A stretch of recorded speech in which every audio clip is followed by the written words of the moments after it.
தமிழ்நாட்டிலே முதல் முறையாக ஸ்ட்ரீட் லிஃப்டிங் காம்படிஷன் நம்ம ஊர் சென்னையில் நடந்துச்சு. அதுல யார் ஜெயிச்சா, இதுக்காக நான் பட்னியா இருந்துட்டு வெயிட் எல்லாம் குறைச்சனே அது ஒர்த்தா, இது எல்லாத்தையும் பத்தி பார்ட் 2ல பாத்துறலாம். வீடியோ 3 நிமிஷம் இருக்கும், கடைசி வரைக்கும் பாருங்க. பார்ட் 1 ரீல்ல புல்லப்லயும் மஸ்லப்லயும் நான் வெயிட் காமிச்சதை பாத்திருப்பீங்க. பட் டிப்ஸ்லயும் ஸ்குவாட்லயும் நமக்கு வெயிட் போட்டு காமிக்க நிறைய பேர் இருக்காங்க, அவங்களை இப்ப பாப்பீங்க. நான் டிப்ஸ்ல ஃபர்ஸ்ட் அட்டெம்ப்ட்க்கு 55 கிலோ கொடுத்தேன், பக்காவா போச்சு. ரெண்டாவது அட்டெம்ப்ட்க்கு என்னோட பழைய பிஆர் 60 கிலோ கொடுத்தேன், அதுவும் சூப்பரா போச்சு. மூணாவது அட்டெம்ப்ட்க்கு இந்த வாட்டி ஆணவத்தை அக்கல் மேலே ஏத்திட்டு இன்னைக்கு சண்டே இல்ல சாலா ஏண்டேடான்ட்டு நான் 67.5 கொடுத்தேன். நடுவுல போல அதுக்கப்புறம் அண்ணாந்து பார்த்து தொண்டை பிடிச்ச பாருங்க 7.5 kg இன்கிரிமெண்ட் சூப்பரா போயிடுச்சு. இதுக்கு நடுவுல சைக்கிள் கேப் சரவணகுமார்னு ஒருத்தர் இறக்கி இருக்காங்க. இவர் ஒரு பவர் லிஃப்டர், பெஞ்ச் பிரஸ்க்கு அக்சசரிஸ்க்காக டிப்ஸ் ட்ரெயின் பண்ணியே 90 கிலோ போட்டு வேலி ட்ரிப் வாங்கிட்டாரு. லாஸ்டா நாங்க எல்லாரும் வெயிட் பண்ணது தினேஷ் ப்ரோ லிஃப்ட்டுக்காக தான். பிகாஸ் தமிழ்நாட்டிலே எங்களுக்கு தெரிஞ்சு இதுதான் ஃபர்ஸ்ட் 100 kg லிஃப்ட்னு நினைக்கிறேன். அதையும் ஒரு பக்காவா போட்டு முடிச்சோனே எல்லாரும் ஆனந்த மாறாத சைடு வியூல இருந்து பாக்குறப்ப சிவாஜி கணேசன் படம் பாக்குற மாதிரியே இருந்துச்சு. டிப்ஸ் முடிஞ்சிருச்சு. இதுக்கப்புறம் லஞ்ச் பிரேக். நான் சைடுல 2 சுப்பி சுப்பியை போட்டு சைனீஸ் கல்ல போயிட்டு ஒரு சால்னா பவுல போட்டு வந்துட்டேன். ஸ்குவாட்ல தான் எனக்கு பாபா பிரவீன் ஆஷிக்ல 7 ஸ்டார்டிங்.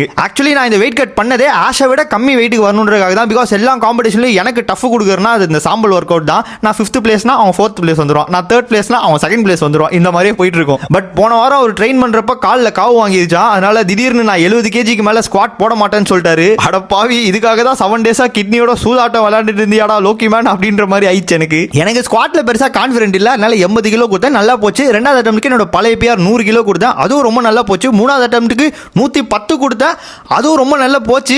அப்புறம் தான் ஃபீல் பண்ண, ஐயோ இன்னும் ஒரு 10 இன்க்ரீஸ் பண்ணி 120 வச்சிருக்கலான்ட்டு. பெல்ட், நீ ஸ்லீவ், ஷூலாம் மாட்டனோனே அதுவே கொஞ்சம் எக்ஸ்ட்ரா பவரா இருக்கு நண்பர்களே. இப்பதான் வந்து 2 மொரட்டு கைஸோட மொமெண்ட்ஸ் வர போகுது. தினேஷ் ப்ரோ 190 கிலோ ஸ்குவாட் போட்டு ஃபினிஷ் பண்ணாரு. அடுத்ததா சரவணகுமார் ப்ரோ என்ட்ரி கொடுத்தாரு. ஓப்பனிங் 210 கிலோ ஸ்குவாட் போட்டாரு, ஆஹா அப்படின்னு இருந்துச்சு. அடுத்தது 220 போட்டாரு, அடடா அப்படின்னு இருந்துச்சு. அடுத்ததா 230 போட போறேன்னு சொன்னாரு, அடேங்கப்பா அப்படின்னு இருந்துச்சு. லைட்டா கொஞ்சம் இன்னும் ஹிப் கீழே போகாதனால அது நோரப் ஆயிருச்சு. பட் 220 போட்டு ஃபினிஷ் பண்ணிருக்காரு. இப்போ ஒரு வழியா 4 லிஃப்ட் முடிஞ்சிச்சு நண்பர்களே. இது ஓபன் காம்படிஷனால வெயிட் கேட்டகரி படி பிரைஸ் வராது. மொத்தமா 17 பேர்ல டாப் 1 2 3 அனௌன்ஸ் பண்ணுவாங்க. ஃபர்ஸ்ட் பிளேஸ் வாங்குனது வெரி ஹாப்பி டு அனௌன்ஸ் நம்ம தினேஷ் ப்ரோ. அவரோட பாடி வெயிட்டுக்கு அவரு ஓவராலா லிஃப்ட் பண்ண லிஃப்ட் எல்லாம் கால்குலேட் பண்ணா இது அவரோட RAS பாயிண்ட். ரெண்டாவது பவர் லிஃப்டர் சரவணகுமார் ப்ரோ, அவரோட பாடி வெயிட்டுக்கு ஓவரால் பண்ண லிஃப்ட் இது அண்ட் அவரோட RAS பாயிண்ட் இது. மூணாவதா பிரைஸ் வாங்குனது உங்கள் நண்பன் லோக்கி மேன். என்னோட பாடி வெயிட்டுக்கு நான் மொத்தமா 260 kg லிஃப்ட் பண்ணிருக்கேன், என்னோட RAS பாயிண்ட் இது. பட் ஒரு விஷயம், நான் ஸ்குவாட்ல வீக்கா இருக்கேன்னு மட்டும் தெரிஞ்சுக்கிட்டேன். இவ்வளவு வருஷம் ட்ரைனிங்க்கு அட்லீஸ்ட் நான் ஒரு 150 160 போட்டுருக்கணும். அப்படி போட்டு என் பாடி வெயிட்டுக்கு ஃபர்ஸ்ட் கூட வந்திருக்கலாம். நிறைய ஒர்க் பண்ணுவோம் அதுல இனிமேட். இதை தவிர்த்து சென்னை காலிஸ்டனிக்ஸ்ல இருந்து 4வது பிளேஸ் பாப்பா பிரவீன், 5வது பிளேஸ் அஜய் ப்ரோ, 6வது பிளேஸ் ஆஷ். போன வருஷம் நானும் தினேஷ் ப்ரோவும் அசாமுக்கு நேஷனல்ஸ்க்காக போயிட்டு பார்ட்டிசிபேட் சர்டிஃபிகேட் மட்டும் வாங்கிட்டு வந்தோம். இந்த வாட்டி அவர் கூட ஸ்டேஜ் ஷேர் பண்றதுல ஜாலியா இருக்கு. சரி ஓகே லோக்கி மேன் போட்ட ஹார்ட் ஒர்க் வேஸ்டா போலன்னு ஒரு ஆனந்தம் இருந்ததால ஐபாக்கோல 2 ஐஸ்கிரீம் போட்டுக்கிட்டேன். எவ்வளவு நண்பர்களே டாப் 3 குள்ள வந்துட்டேன். இல்லைனா இதுக்கு தான் 6 நாள் போட்டு கிட்னி அடி அடின்னு வச்சிங்களான்னு கமெண்ட் வந்துருவோம்னு பயந்துகிட்டே இருந்தேன். இப்போ ஹாப்பி.